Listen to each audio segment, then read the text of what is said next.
Anyway, so without further ado, I guess. How do I do it? I had to switch screens, so you just. Oh, okay. Oh, I got. Oh, Lord Almighty. All right. So ARSOF and LISCO. Right. So doctrinally, right. So 3L operations and the draft version of it that they said today should be signed here in the next few months. Basically lays out ARSOF's role in LISCO as providing the joint force with a deep operations capability, right? So what does that mean, right? So ARSOF, because of unique access and placement, because of long yeah, it is, right?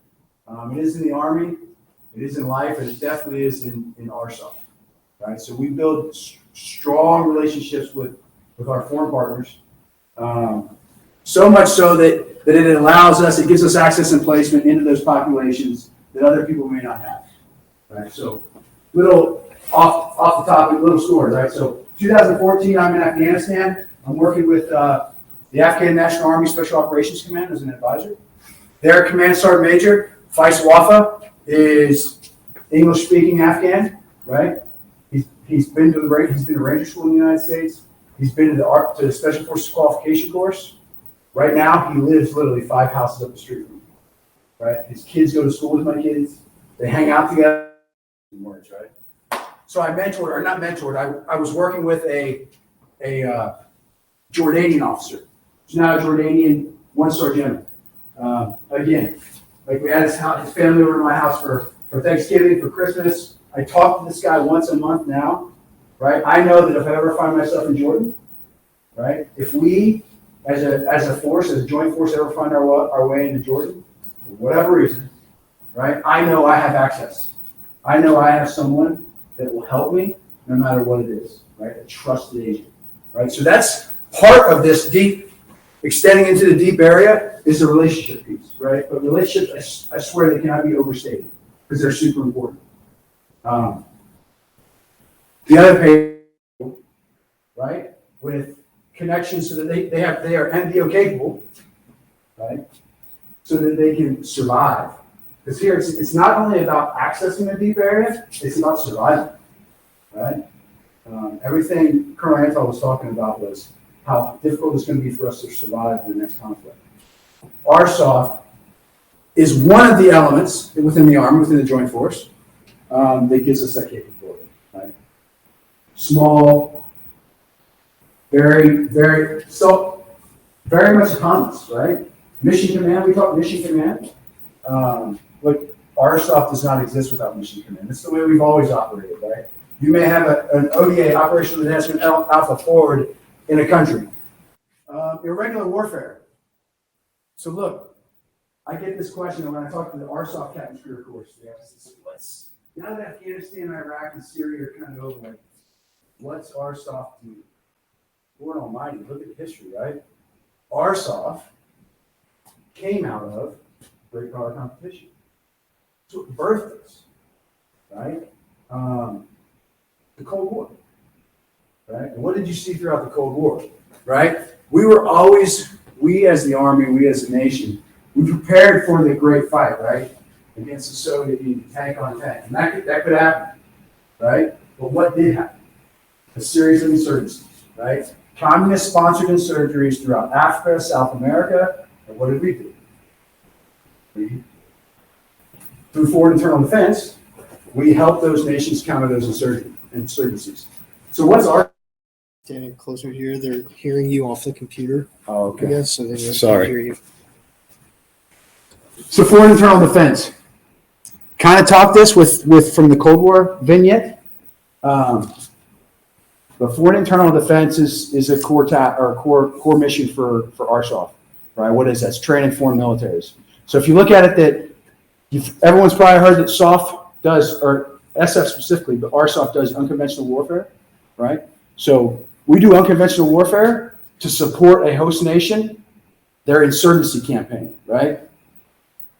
Whereas we do foreign internal defense to support a host nation's counterinsurgency strategy, right? So it's almost, we like to say that we turn indigenous forces into mass, right? Combat power through indigenous forces is key. Again, another thing you heard today is we won't go to war without our allies, right? And our partners. Right? So again, ARSOF has a unique relationship with many of the allies and partners. Okay? Just on any given day, today, ARSOF is in close to 100 different countries. It's probably about 85 or 87, given deployments, redeployments, or whatever. That's a huge footprint. Okay, that's a network. That's a web, right? That's outreach into these different countries and different organizations. So that global presence, right? It just makes us better as a joint force. Influence behavior. Again, the common theme here is relationships, right? But you will see that allows you to influence behavior, whether it's friendly or enemy. You're leveraging that partner capability. Again, it's that influence from that global presence, operating in that by, with, and through way that allows you to integrate and utilize your foreign partners in the ways that they are best suited. And oh, by the way, you're not just achieving our nation's objectives, you're helping them to achieve theirs, right? So there's this automatic buy-in, right? There's this ownership. So execute special operations. No joke, that's what we do, right? But there's five core competencies. Unconventional warfare, which I already kind of talked through, but essentially what that is you're assisting an insurgency, right? To overthrow a government. That's what you do in UW. Early days of Afghanistan, when the Taliban government was in control, right? SFODAs with joint firepower conducted unconventional warfare and overthrew the Taliban. By like December of 2001, the Taliban was overthrown. And then the debacle happened, right? And then it flips and it's counterinsurgency. Foreign internal defense is our assistance to those local countries, those local governments and their militaries. Direct action, I think we all know what that is. Counterterrorism, and then security force assistance.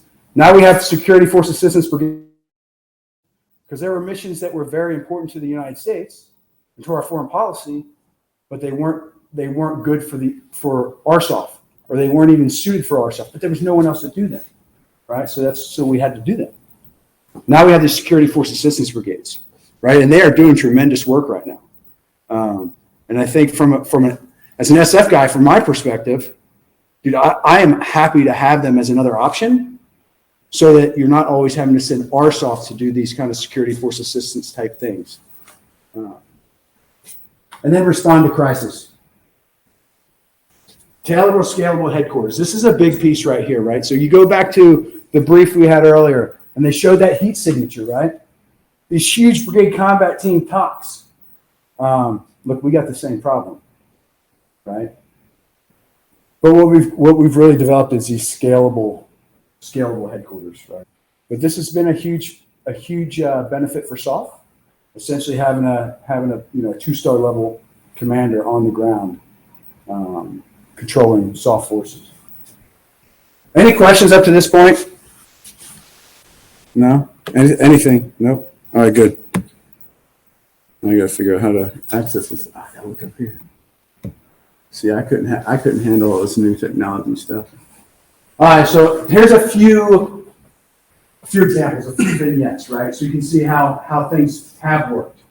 Operation Anaconda. Who's heard of Operation Anaconda? I hope everyone has. That's that way I don't feel that old, but I am old. Anyway, Operation Anaconda. Difficult area, difficult terrain, mountainous, reinforced enemy. And what you saw was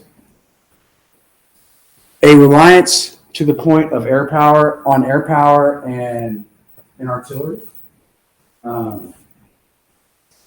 It didn't always come to bear in this certain vignette.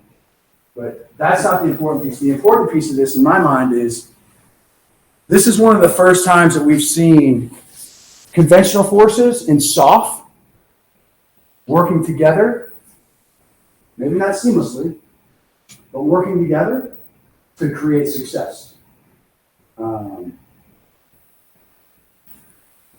Now, obviously, the conventional force commander was in charge. Viking Hammer in northern Iraq. So this was a case where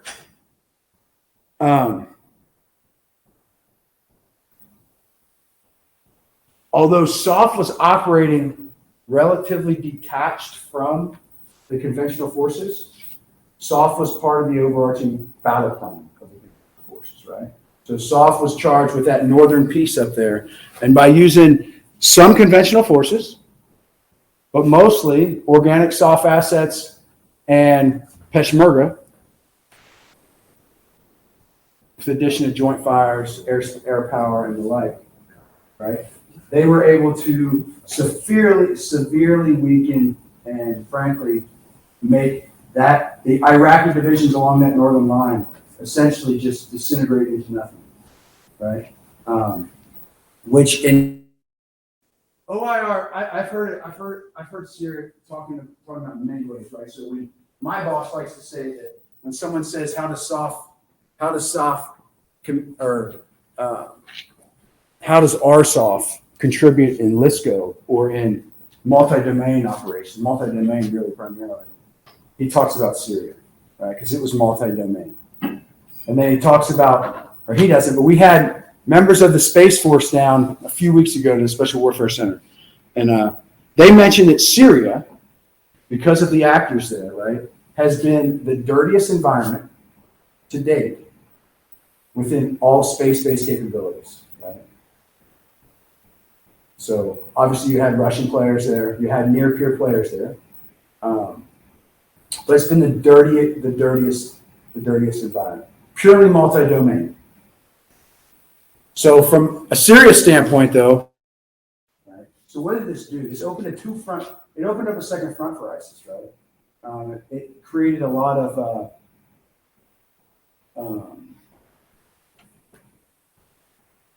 no good choices for them, right? Like bad decisions, opportunity for a lot of bad decisions, I guess I could say. But most importantly for ARSOF, it showed that ARSOF, if given the ability and if needed, can manage that battle space, right? And work in support of or in conjunction with the joint force, right? Again, fully multi-domain. Probably the single most accurate representation of what we can. Anybody have any questions? Sir, I do have. Please. So you talked about ARSOF having the ability to manage the battle space. How did they wind up pulling the headquarters element? Was it actually the Division 1st SFC that wound up providing that, or was like how did they pull that element together? Yeah, so it's kind of a pickup team, right? So 1st SFC, so our 1st Special Forces Command, they have been developing a deployable headquarters capability, right? So right now they have Suggestive Contingency, right? And they have stood up as a planning effort in support of SOC-UR for current things going on overseas. But yeah, so most of it was a pickup game. My boss, General Roberson, was one of the commanders, Suggestive OIR. U.S. Army Special Forces Command, the 1st SF Command, and that's been, that was 2014-ish. So do you think that the way that you see the world expanding, that there'll be a requirement for a larger element? Do you think that that's okay to wind up pulling the guys together because of the SME that you're specifically pulling into the fold? Yeah. So it's a really good question, right? And it's timely because General Braga, Lieutenant General Braga, he's USAC commander. He came in this summer, July, August timeframe. Anyway, almost immediately he starts this challenge to Special Warfare Center, 1st SF Command, and the USAC staff. He's like, look, I don't think that USAC is organized optimally for what National Mission national military strategy is telling us to do, and national defense strategy. So we went into JSOC-like headquarters that was irregular warfare focused. Right? Anyone who's been around a while, this isn't an old topic, right? Like if you go to the Naval Postgraduate School, like probably 50% of the theses from the last 20 years have talked about like we need a UW command, we need an IW command, we need something, right? So, but anyway, so there's a lot of thought going into this right now. Does there need to be some permanent structure? Potentially. The only thing I would caution is in the military, we tend to build bureaucracy to solve problems. And rarely does the bureaucracy solve a problem, right? So that's the caution. It doesn't mean we don't. It just means that's a cautionary tale. Right? Does that answer your question? Sure it does. And a little bit of background on the reason why I specifically asked it is we get heavily involved with the SFAB and their growing pains currently as they wind up building up and then trying to have the specific support. Look at the first SFC and how they specifically, they successfully, become a theater level headquarters to be able to support the ODAs on the ground. Yeah, but when they do that, you got to understand that tax goes across the board. Yes, sir. Right? So for instance, the SJFC in support of what's going on right now. SWIC, the schoolhouse, right? Got tasked initially with providing 150 bodies. Yes, sir. It's not going to happen. Right? So there's a tax. No, and it's like I. So again, it goes back to that bureaucracy, right? We developed this long chain that has to exist for these four guys on the ground, right? And I think there's no good answer. We're gonna have to challenge, how we've thought about this for a long, long time. A lot of what Colonel Anthol was talking about, makes you think maybe that the answer isn't aren't these large headquarters. Retired General Sonka, he was the commander at the Special Warfare Center. Not the tank commander, so but that's what it is. So I don't know how to solve that problem, but in a zero growth environment, yes, sir. Right? It's all about priorities, and priorities aren't things that you want to do; they're things that you'll take from others to do. So, yeah, I theoretically, the model that we developed works. In reality, it requires the entire ARSOF enterprise to make it work. And you give somewhere when you got to do it. Does that answer your question? Yes, sir. Yeah, no, it's. I wish I could give you. Yep. It's a hard problem that everybody's grappling with. It is. Yeah. Anybody else? Please. Look, relationships matter, right? Relationships matter. So your single best way to work together, right, is to find common ground. But relationships matter, especially for you guys, because at your level, relationships are easy, right? At my level, you start balancing a lot of different, potentially competing desires. But at your level, it's all about getting the mission done. Right? So you got to build those strong relationships there. So I'd say that's a huge best practice. Yeah. What else? I'd say LNOs. So I would say LNOs is JSOC does LNOs really well, right? The Joint Special Operations Command. And what do I say by that? I think when they put a guy out as an LNO, it hurts. That doesn't happen every day. Right? Relationships will give you access and placement, or they will destroy access and placement, right? If you don't build good ones. Anything else? I think that's my last slide. And you guys have got to get to lunch anyway. So look, any questions? These guys are keeping me afloat over here. You guys, you're thinking about platoon ops and battalion company. What you got? What you got, Ranger? Yeah. I have a question about for like ODAs getting support. You're talking about if they're the supporting.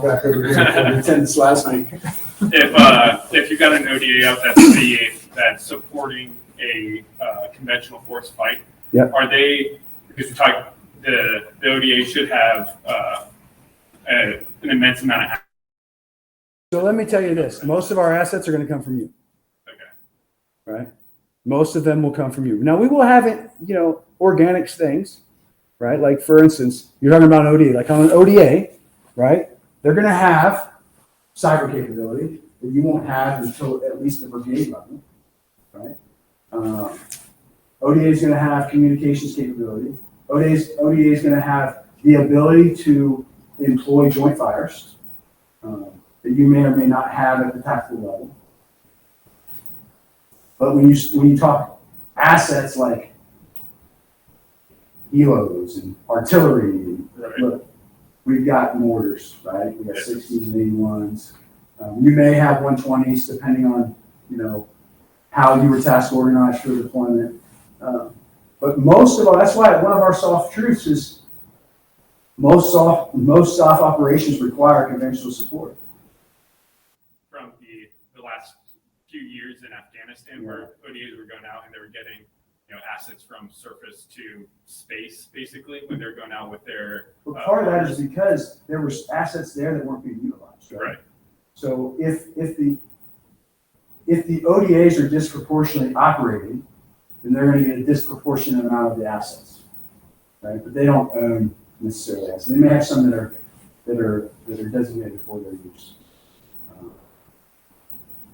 But yeah, if it's full scale, large scale combat operations, I assume that ODAs are going to be restricted in the amount of assets they will have, unless they are doing this deep fight stuff as we laid out, right? And that will be prioritized.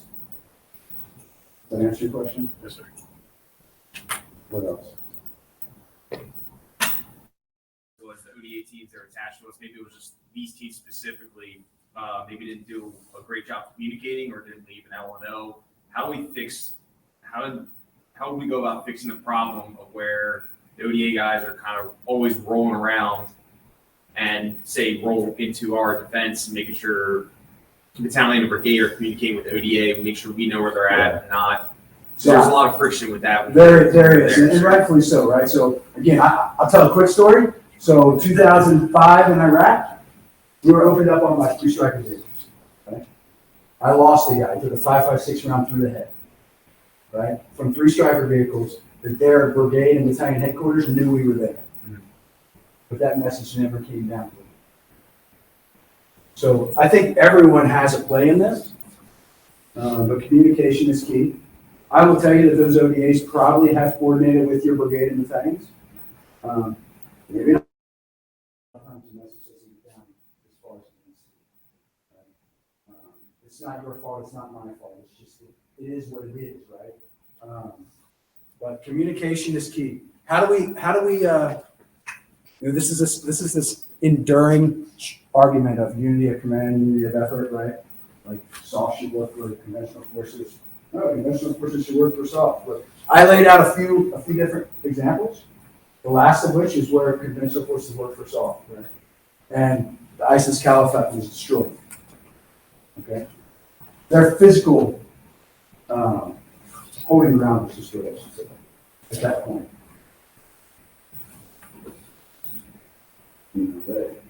So it can work that way.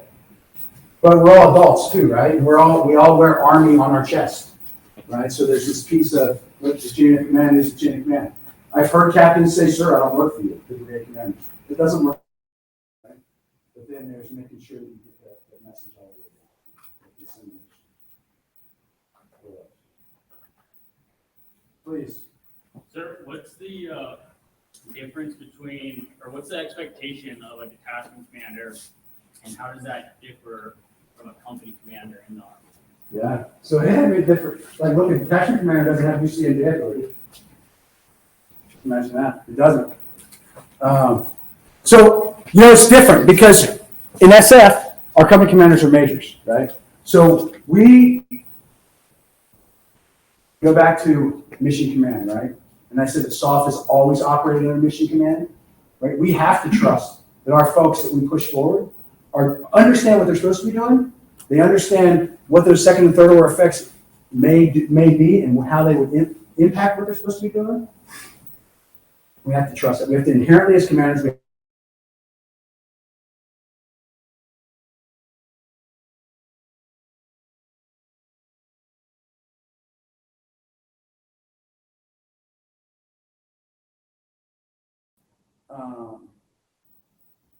SF is changing to some degree, right?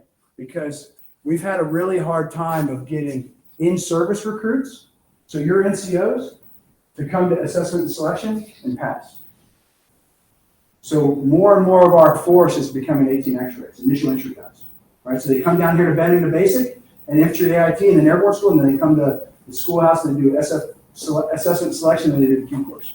So those guys pass at a much higher rate, our assessment selection, right? So our maturity has always been our strong suit, but that balance is changing. But from a captain-specific standpoint, that maturity is still there, right? Because you don't come SF until you're captain. And then as a captain, you don't have all the same responsibilities as you have as a company commander.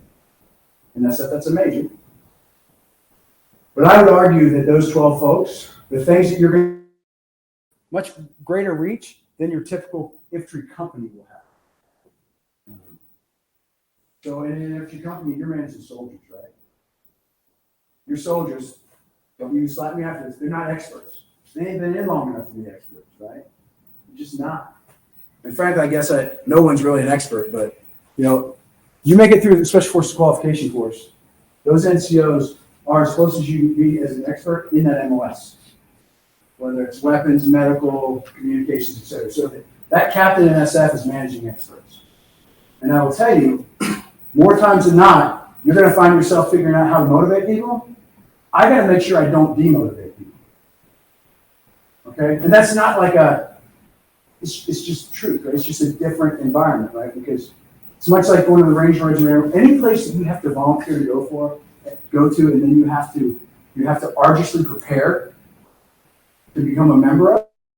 A detachment commander does not have UCMJ authority because he's not a company commander, right? The major is the company commander, and he has UCMJ authority, right? He's managing 6 ODA, 6 captains. But the other thing I'd say is just the level of expertise of the people you're dealing with, right? You're operating with. In many ways, the infantry company commander, I would say, has a harder job. But I would say the SF ODA commander has a much more fulfilling job, right? Because he's seeing the fruits of his labor, right? Because he's looking beyond the immediate mission, right? He's looking at the big picture. I'm not saying the infantry company commander isn't, but because of your population, you have to focus a lot more down and in. Is that kind of sort of? Any other questions? I kind of have a question around that, sir. Assumption of risk, right? So I saw something that I thought made a lot of sense is like if ODAs are to operate beyond the feasible range of movement to be able to given those missions. Because we all want the horse soldier missions. And I remember that being my frustration on ODA is not being able to do the things that we thought we were capable of doing. And it kind of all came with that assumption of risk. And I think even more, we become more and more risk averse. Yeah, I mean, I'm not going to push back on it. I think, and I'm sure General Sontag wouldn't completely disagree, but I think there's a lot of risk aversion. But again, I go back to relationships matter, right? So relationships, it's essential to build a relationship before you can establish trust, right? So relationship, trust. With trust comes more freedom of maneuver, right? Look, I'm not going to hide from it. ARSOF has done enough to hurt trust. Not ARSOF in general, but folks within ARSOF, just like folks within the Army, right?